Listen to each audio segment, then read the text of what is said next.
Morning. Morning. Gotcha. I got to put the mouse down before I, screw something up again by punching buttons. Just click things and make us go away. Well, I accident, I have if I have it over here to try to do something, and then I click it, it and goes wiggle everywhere. things go bad, and so I have to not do that. Oh, I'm seeing. Look I'm here. God, that is not pink eye. Okay? That is allergy eye. If only my eye had looked like this when I went for my CMP exam for the VA disability. You'd be at 100. Barely employable in the state of Texas. Especially in the spring. Hey, okay, so how was the movie last night? It was, I tell you what. Was it campy? Yes and no. Yes and no. Yeah. There were some it is skit guys. There were some very deep points. They talked about, I don't want to give it away, but. Is it worth going to? Yes. Okay. Is it worth paying the full price to go to? I got a military discount, so it was only $10. So you know the skit guys. If you don't know the skit guys, look them up on YouTube. They're a couple of high school buddies that are now in their late 40s, probably early 50s. Late 40s, I think. I think they're a few years behind me. So they've been best friends since high school. They were theater nerds, and now they do evangelism work. Basically, they talk at youth camps and evangelism conferences and things of that nature. And as they're having conversation like you and I would, they would just spontaneously jump into a skit. Which we are not going to do. We don't skit. No worries. We don't skit. We're not the skit guys. We do not skit. We're the fun guys. Just a couple of mushrooms. Yeah, And so I hear you can have a lot of fun with mushrooms. You can. I don't know that. I don't know that. I've heard that. I like to eat mushrooms in a gravy, brown gravy. Yeah. I made my first mushroom gravy about over a steak 3 months ago. Hamburger steak. Yeah, and it was Keith in the kitchen. I'm still telling you. I bought some cube steak. Anyway, family camp. Let's not get. You know how I am, man. I will chase every rabbit as far as it will lead me.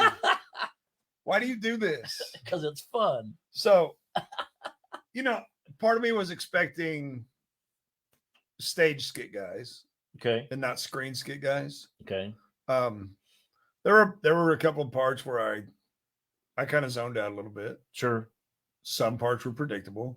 If you've seen the trailer, you've seen some of the parts, and which makes it more predictable.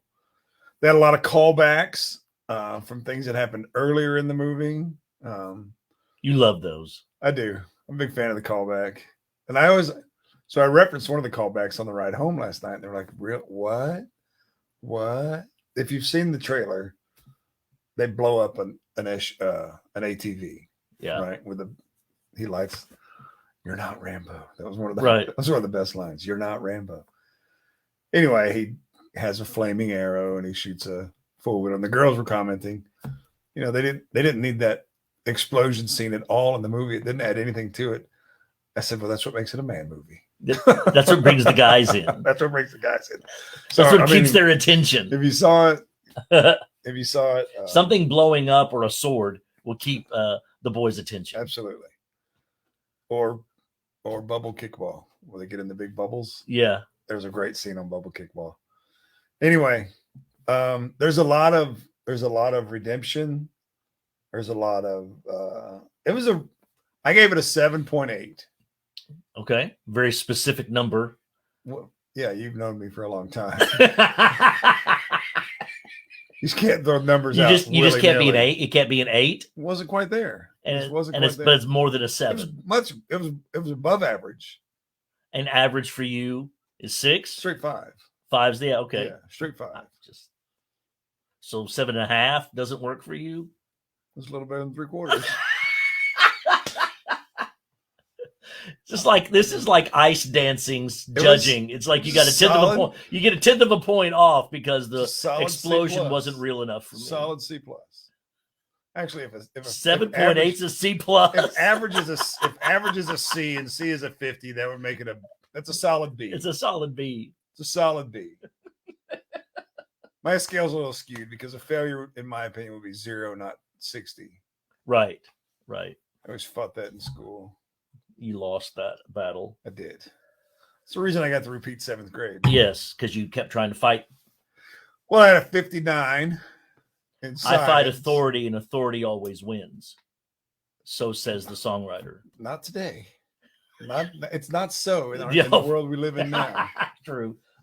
Fair. That's true. That's true. Man, if I had lived today, I would have never done a piece of homework. I would not done any homework. Right. You could turn it with your name on it and just turn it in. You get a 70. I know. Don't get me started on some of that stuff. You write your name. You fill in the bubbles. Yeah. You can miss every question and get a 70. Yeah. Well, they did the work. No, they didn't. They turn in a paper with their name on it. That's not doing anything. We're not going to get on education. No. So yeah, Skit Guys. I think tonight is the last night. It's at AMC in Burleson. I'm looking it up for you. Yeah. I would recommend it. I wouldn't pay to see it in a theater again. Right. But the first time was a good time. Yeah. Does that make sense? Yeah, I mean, there's a lot of people who like to watch a movie for the first time in a theater. And full disclosure, I don't have to. I'm not a movie theater guy. Yeah. I'm not a movie guy. Like, okay. I really have to like a movie to want to sit down and watch it. Right. Like, I watched Moneyball the other night. Right. It's a good movie. I don't watch movies, but I love baseball. Right. It's a good baseball movie. Have you watched 40? Oh, yeah. You don't like movies, so I want to make sure you've seen the good ones. I watch sports movies. Okay. And I like one movie that you always see these Facebook isms. There's one movie that you can watch 1,000 times, or you stop on it every time it comes on, or every time it's on TV. Right. What is it? Mine's A Knight's Tale. Okay. I don't know why. There are just some hilarious lines in that movie to me. Right. Like when they first meet what's that guy called? The Barker, whatever, the introducer guy. What's the Herald? His name? The Herald. Yes.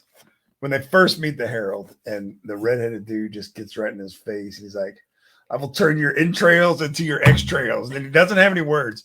And you can see that he's just about to crack. And he says, "Pain, pain." I just love that line. My goodness. I don't know why. I don't know. Go watch it. I watched it again the other night. But I agree, Greg. Moneyball is a great movie. It is. It is. It's, it's got some colorful language in it.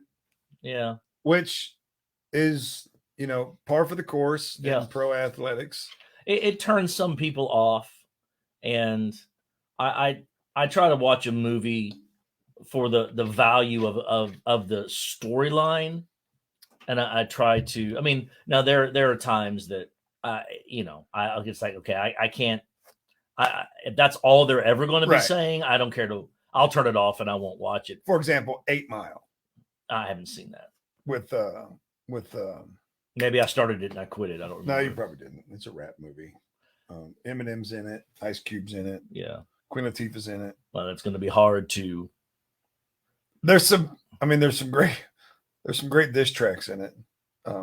Which are a popular thing now. Diss tracks. Yeah. And this was, when Eminem was hot, coming into his fame. Yeah. I think early 90s, probably. Angry young man. Mid 90s. Yeah. He is very angry young. I think he's coming to terms with himself, but I think he has.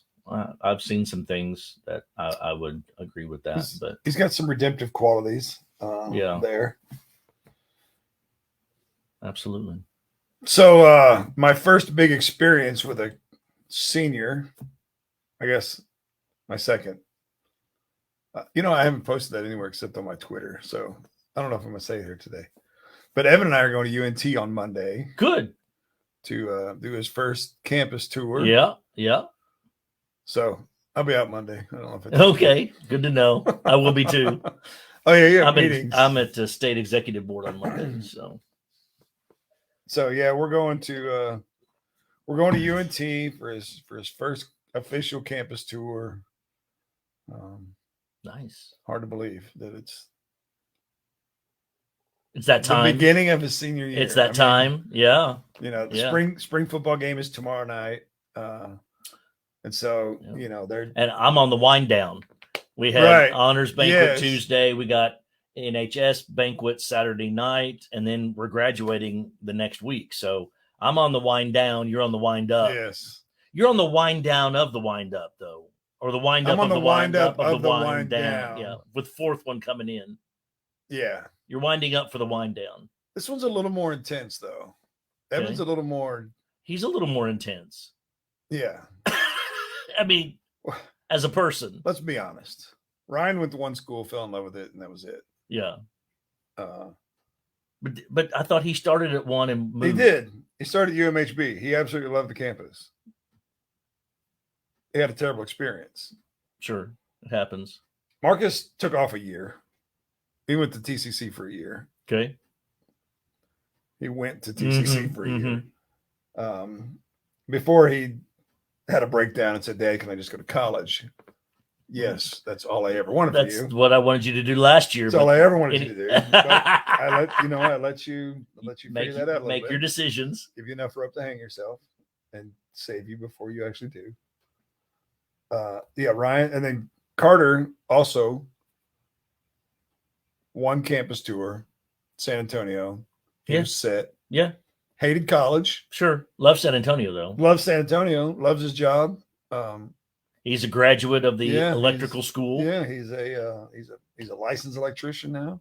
Is he a journeyman or licensed electrician? He is he's an apprentice right now. Okay, because you apprentice and then journeyman, and then you can be. But there's an apprentice licensure now. Okay. Which I didn't know of. I didn't either. I know that there's steps you have to take before you're all on your own. Yeah. Well, he works with a journeyman electrician. It's just a 2-man crew. They're doing a lot of he's doing a lot of, you know how when they do new construction and then you get a punch list. Yeah. So he's going in and repairing all the punch list items. Okay. He's liking that. Working a lot of hours. Yeah, paying stupid money. Making a lot of money. Oh yeah. Making a lot of money. They do. They make good money. Yeah, they do. The trades are a good thing to do. I mean, there's nothing wrong with being in a trade. I think we as a society in the West specifically have made trade schools lesser than, and I don't think that that's true. I guarantee it's not true in the middle of Missouri where I grew up. Oh yeah, because Lynn State Technical College now. It used to be just Lynn Tech when I was growing up. Lynn State Technical College I don't know if it still is, but it was the #1 tech school in the United States. Wow. In Lynn, Missouri, population 1,211 when I left 30 years ago. I don't know. I think that our push in the information age has created this thinking that every high school graduate needs to go to college. Right. And I just don't think it's accurate. I have personal experiences in ministry life. I've got experiences with families that's just not true. Not everybody's built for college. Some people are built for the military and need to go to the military. Oh, I didn't need to go to the military. That was a terrible decision on my part. It worked out great. But you wouldn't be here the way that you are now without it. You're right. So best decision of your life. Yeah, I mean, I had an opportunity to go to college on a music scholarship, and right. Some people, though, I just didn't want to have anything to do with school. Right. But that's so some people need to go to a trade school and get right into working. Mm-hmm. My brother did. Some people need to go to the military, and then some people need to go to college. In fact, in 1986 and 87, when my brother went, you could go your senior year at this tech school, and they would pay for it. So you only have to pay for 1 year of school. Wow, that's helpful. And he got out with a AMP license. Went to work for McDonnell Douglas in 1988. Got laid off. Got picked up at American in 1991, 90 or 91. And they make stupid money. Yeah. We were at the honors banquet the other night at Centennial, and Dulcie commented that we saw something that she had never seen before, and that's 2 appointees out of the same graduating class. We had an Air Force appointee, not enlisted, but an appointee, and a West Point appointee. That's one went on academics, one's going on football, but nonetheless, they're getting a full ride at quality schools. Oh, some of the best education money can't buy. Exactly. You can't buy that education. You cannot apply and go there. No. You have to have an appointment. You have to be appointed, yeah. But we had 2 out of the same graduating class. How many are graduating this year? 450, 480? No, I think it's under 4. Wow. This is a small class. They get bigger after this one. Yes. The 23 class for Crowley is huge. I think they're like 380 in this class. Oh, you'll be in and out of graduation in less than 2 hours. Hour and a half. Absolutely. Yep. I remember. And I have to stay for most of it because, she's an S. No. Not the way Crowley does it. Top 10% go first. Oh, really? Yes, sir. I know top 10 go first, but I didn't think top 10%. I don't. Maybe top 10%. I'm going to stay for the end of graduation. Oh, I'll stay for. You will too. I'll stay for. I'm just teasing. It's just appropriate. It is. You're not going to leave her there, so. No, because she has no ride otherwise. Right. Because they have to take the bus over, and they do provide the bus back. But who wants to do that? After you have a diploma in your hand, who wants to do that? Deucing out. Peace out, man. There's Nate. Morning, Nate. 5 college degree in general is inflated. I would agree. I would say that most jobs and companies listed require a degree. Jobs that a generally smart person can do just as well as a college degree, especially entry-level jobs. You just highlighted the. Yeah, I agree, Nate. I mean, there's plenty that you can do with your hands. Absolutely. Not every job needs the college degree. Now, that's not to say that college is unimportant. Some do. I don't want you to be my lawyer without a degree in law. Right. I don't want you to be a teacher. I don't want you to be my accountant. Yeah. Without a degree. I mean, even to be an educator, you need to have a degree to go be an educator. So, I mean, of some sort.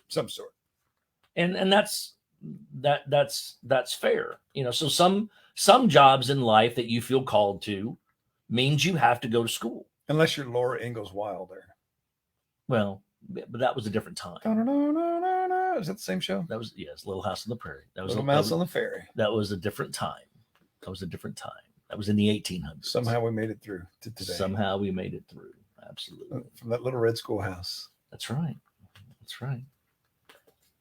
That's all you needed at the time. Yeah, I think Evan's class right now is 509. Or 549. So if y'all haven't figured out, we're talking about a whole lot of nothing today. So, Well, we talked about family camp. Okay. There's your. I had a thought of a discussion if we had nothing else to talk about, but we're doing fairly well today. Oh yeah. Well, we could just talk about nothing all day. Well, we do that on the regular. We do. Well, I was reading in my quiet time today, and Psalm, I think it's 71 was the Psalm for today. And it just got me to thinking about, the psalmist was reminding the individuals that, God brought you to where you are, but you are supposed to continue to speak that to the future generations, because if you don't, then it dies. Then it dies, and the knowledge dies, and the awareness dies. And I was just thinking about, over the course of my ministry, 26 years now, I hear a lot of worrisome complaining, about worrisome complaining about where our country's going. I hear that a lot today, where culture is going, where, or we're extremely concerned over why our kids don't go to church, or my grandkids don't go to church. And I am not the perfect parent. I am not the perfect preacher. I am not the perfect pastor. And I'm not going to say that I am. But it seems to me what Scripture says is that it's our fault. Well, see how it can't be. If I have kids, and later if I have grandkids, and they don't go to church and they're not involved in that at all, that's on me. And so I don't know how a parent, a grandparent, a great-grandparent can sit there and complain about that and not look in the mirror and say, what did I not do that I should have done? And what can I do now? to help. Yeah. Besides, complain about it. Say, well, they're just lazy, or they don't have their priorities straight, or I raised you in church. Well, fill in the blank. Did you raise them in church or did you raise them in Jesus? Because I think there's a big difference. Here we are. Get the quote book. Get the quote book out. Stomping toes. Well, normally I would wear steel-toe boots on a day like today. I don't know. It's just the passage just got me to thinking about those things, and I don't know. It's just, well, you and I have shared some personal thoughts on this and understand the importance of our kids being in church, and being in church is important as a result of raising them in Jesus. Yes. Because if you raise them in Jesus, not in your religion, but if you raise them in Jesus, then, that's what I think that's the crux of what the Proverbs is saying, of train up a child in the way they should go. I think the crux of it is that you've raised them to relationally understand and appreciate and love Jesus. And as a result of that bond and relationship, the Spirit of God will bring them to worship Him and do that congregationally. I think, in other words, they'll go to church, but if you raise them in church, they may not go back. And I think what this generation sees. Define this generation: 40 and under, 30 and under, 20 I would say and under. 30 and under. Okay. So maybe even young millennials, old Gen Z. Yeah, maybe even I'll give you like up to 33, 34 and under. Yeah. Mid to younger millennials. They're looking for the love that Jesus showed. Yeah, absolutely. That's what they read in Scripture, but they don't see it in church. And that's their problem. They're looking for the acceptance that Jesus showed, and they're looking for the forgiveness that Jesus showed, and they're looking for, while Jesus got angry in the temple, it was righteous anger, and anger for a reason, and not anger just because, yeah, just because things didn't go his way, fill in your excuse, because we're going to talk about anger and anger management Sunday. Actually, by the way. Well, it's a good thing I'm going to graduation. So I have to stomp my toes all week. I could get home and I'll send you the link. I'll get home and watch it online. You can listen to it in private. Or I can we're at that sit passage. with my headphones in. We're at that passage in the Sermon on the Mount of, you've heard it said, don't murder, but I'm going to tell you, and we'll talk about that on Sunday, that Jesus flips everything on its head, and in essence, stop trying to do the religious legal thing, and I think and start being more relational. That's a lot where this generation is. Yeah, it's not. I don't know how far down this road I want to go today. Let's see. Well, we're 24 on, so you got about 15. Go for it, man. It's not that this generation isn't going to church. They're just searching for something different. I agree. Something more relational, right? Something more intimate, something more. And I'm not even going to say comfortable, right? It's not a comfortability issue. No, it's an authenticity issue. It's a genuine issue. And yes, they want it relational. Our oldest generation works off of logic. Mm-hmm. But across the next 3 generations, we got progressively more emotional. And so the youngest generation operates more out of an emotion. Now, you can take that bad. I can take logic bad. I can take emotion bad.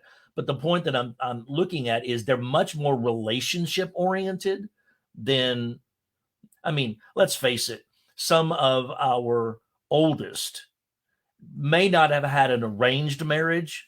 Right. But it wasn't far from it. Close to it, yeah. But across the next 4 generations, it's a radically different, and not for the good. Mm-hmm.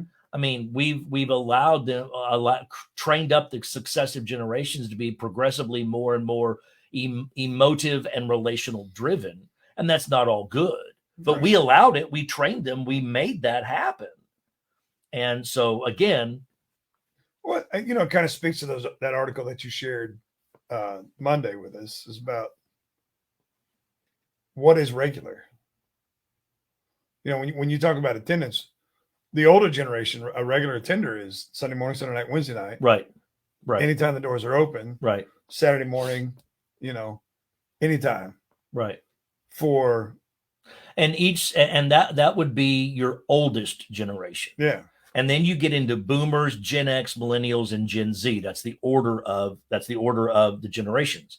And what you notice is each one began to question the validity of doing it just for doing it. Mm-hmm. And it began with the boomers. They began to question it first. They may have still gone. Right. And they may have still taken all of us Gen Xers to church, but we all knew that they weren't completely certain that it's what we should be doing. And because we watch that, and the millennials, and when they question, your questioning gets stronger. And millennials question it more. And now Gen Z is going to rewrite the entire book on religion. They're not going to rewrite the Bible. I didn't say the Bible. Right. I just wanted to clarify. They're not going to rewrite the Bible, but they're going to rewrite a lot of the thinking concerning how do we go about doing this. Yeah. Because attendance-based discipleship is a failure. You're correct. When we focus, and this is what I grew up on, and it's a failure. Well, I mean, you had it on your offering envelope. Yeah. Did you do this? Did you do this? Did you check all the blocks? Did you fill in all the blocks? And I'm a follower of Jesus as long as I can check 5 out of 5 on my offering envelope. Right. No, you're not. Did you get all the stars for children's choir? Did you get your Sunday school pins? You know, and they're great. And here's the thing. At the time, I think that the incentivization of it, there was not an impure thought about that. Right. And I think the incentivizing of that at the time with what you're dealing with in those generations functionally was good. But that's not how we incentivize today. No, I mean, this is not how it works today. Kids get those every Friday if they're good. They get to go to Treasure Box and they get to spin a little wheel with their little. But is that all we want to make Christianity? Exactly. No, we don't. No, that's not what Jesus wanted to make it. Not even a little bit. And so we're in this crisis, and instead of blaming, politicians, we need to start blaming parents. Instead of blaming Congress and blaming culture, we need to start blaming a church that refuses to look and see how do I relationally interact with the current generation, instead of just sitting in our judgment seats and saying, well, you're wrong, you're going to hell if you don't do it the way I tell you to do it, and refuse to listen and learn and love them for the human creation they are by God. Remember one time, this good friend of mine said, do you want to be right or do you want to be heard? And that's where we're at with this generation. It is. You may be right. Yeah. But you're not being heard. But they're not hearing it. Mm-mm. Mm-mm. And here's an example I see out of that from a sports analogy. Watching football in the fall, and I watched a lot of basketball this spring, that these kids, and they're kids to me. They are. Because our kids are that. And they get screamed at so much. And a player will come off the field of play, whether it's grass or the hard court, and that coach will light into them. And I look at the player's eyes. You know what I see? They're ignoring everything that they have to say because they've heard all this stuff before. And that's an example of the coach is probably right. Yeah, probably right. But that player's not hearing him. No. Now, they'll hear him in practice when it's out of the flames of the moment. They'll hear him in practice, and that's where the training will happen. I think it's useless to yell at the player in the moment just because you as a coach are mad. I've always said if you're yelling on game day, then you're not doing enough on practice days. Right. And I think the same can be true on Sunday mornings. If we're yelling at our culture on Sunday mornings, it's because we're not doing enough Monday to Saturday. And with that, well, guys, wow. I knew you were going to say something like that too. Honestly, I knew it was coming. I guess I teed it up for you. But we have to think differently. We do. We have to think differently. Even 10 years ago, whenever my oldest was a graduating youth, to now, things are a lot different. Radically different. A lot different. Yeah. Well, in answer to your question, we have to love each other, and this is across the generations. We have to love first. Love first, period. Got to love first. Don't judge and then go, oh, my bad. I do love you. No, you've already lost. Right. With the under 40 crowd, if you judge them once, you're done. They're done with you because you are now not being what you need to be. Well, I was like, okay, you can speak into a person's life in difficult moments if you've got a relationship with them. But if you don't have a relationship with them, then you have nothing to say outside of relationship. You got to love first, then you have to listen. You have to listen to them. And don't try to fix them. They're not projects to fix. Right. You have to stop trying to fix the next generation. You know what? The fact is, this next generation in some ways may be better than you in some ways. So stop trying to fix them into the mold of the 1950s. It's not where we live. Right. I live in 2022, quickly going to become 2023. And I think that we need to understand the Bible is exactly what we need, but we also have to present it in a way that will be heard and followed. And it begins with me actually doing what the Bible says to do instead of just preaching as a parent and everybody else. And so, well, we're not a Bible-based country anymore. No, we're not. We're not. We're not even, I actually would agree with what Barack Obama said years ago. We're not a Christian nation either, nor should we be. Are you a Christian? Are you following Christ? That in essence will change the nation. The nation's what it is because we as the church and the Christians haven't done what we need to do. Taking a back seat. Yeah, well, we got ramped up into religion and we forgot all about relationships. Drag them to church. And so now now they're finding their relationships in other places. Right. They're finding the love that they're looking for and in other places. And not always in the best places. No. But that's more our fault than it is their problem. We didn't provide them a space and a place where they could grow and expand. We put them in straitjackets of religious Pharisaism and said, do it this way. And if you get out of the straitjacket of what I'm giving you, well, then all bets are off. It's like, okay, let's understand that Jesus walked with Judas Iscariot for 3 years, right, knowing exactly what he was going to do. And yet he brought him into his inner circle anyway. And loved him still. And loved him through it. So before we want to take the trash out with this generation, we need to realize Jesus walked with Judas. And we need to stop and think on that a minute. Big day Saturday. Oh, yes. With our crucial conversations. Absolutely. You don't want to miss that if you're a local, if you're in town. Make sure you're here on Saturday. Yeah. Sunday, high school graduation. I'll be out. Yep. So got two graduations to go to. Yes. There's nothing better than back-to-back graduations. Woohoo! Hearing the same people say the same things. Yes. But that's what I do. It's what you do. It's your people. It's my people. You'll be with your people. And then so by the way, for our listeners, that's not an off day. No, that's a work day.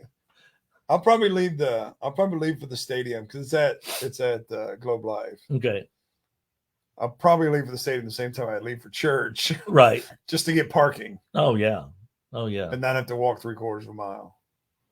My hip doesn't do that anymore. Right. It's another story for another day. Right. Falling apart, man. I'm not even 50 yet. I'm less than a month from my 49th birthday, though. How There you about go. that? Hey. I'll be 52 this year. So a little bit ahead of you. A couple years. Yeah. A couple years. What's it matter? Once you pass 40, it's all the same. I don't even know if 40 is the magic number anymore. We were discussing. I go to dinner with the boys on Tuesday. We're discussing, once you hit 21 or 25, even, nothing really changes until 40, 45, even. Sure. When you start thinking about graduating kids and having grandkids. Right. Other than that, you're just. Yeah, there's a long stretch of time there where it's the daily grind. Just is what it is. Yeah. Birthdays don't mean as much anymore. Not once kids come along. Right. I think that they're still critical. I think in young marrieds that don't have kids, I think it's still kind of important to them. But once you have kids, it's like, okay, my birthday takes a back seat. Especially if you have a kid that's born on your birthday. Oh yeah, or 4 days. Thanks, away, Ryan. Or 4 days away from your birthday. Thanks, Sam. Yeah. So but again, that could also be suggested that that's poor planning on our part. No, doctor gave us the option because she was induced with Ryan, and the doctor said, "Would you like to have a baby on June 17th?" I said, "Absolutely, that's my birthday." Yeah. So yeah. We had options. Could have been the 18th or the 16th. You had options. Pick a day. All right, everybody. Y'all have a great weekend. It's going to be hot out there in some spaces and places. Hydrated. So stay hydrated. And we will see you on Sunday. Love you guys.